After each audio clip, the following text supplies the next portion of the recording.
How to install Apollo Group TV on Android phone. Now, unfortunately, Apollo Group TV is not yet available on Google Play Store. So whenever you search for Apollo Group TV on your Google Play Store or any app store, you won't be able to find it or it's not available in there.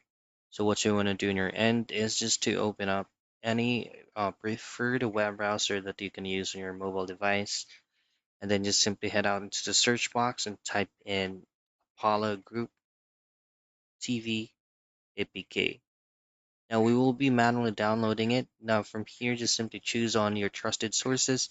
But for this video, let's just choose on the very first result that will redirect us to APK Pure. Scroll down from here and then just simply hit on download APK. Now installing it is very easy. Once you hit on install, make sure that all unknown sources is enabled so that you can manually or automatically install it without any problem. And there you go. That's how you install Apollo TV on Android phone.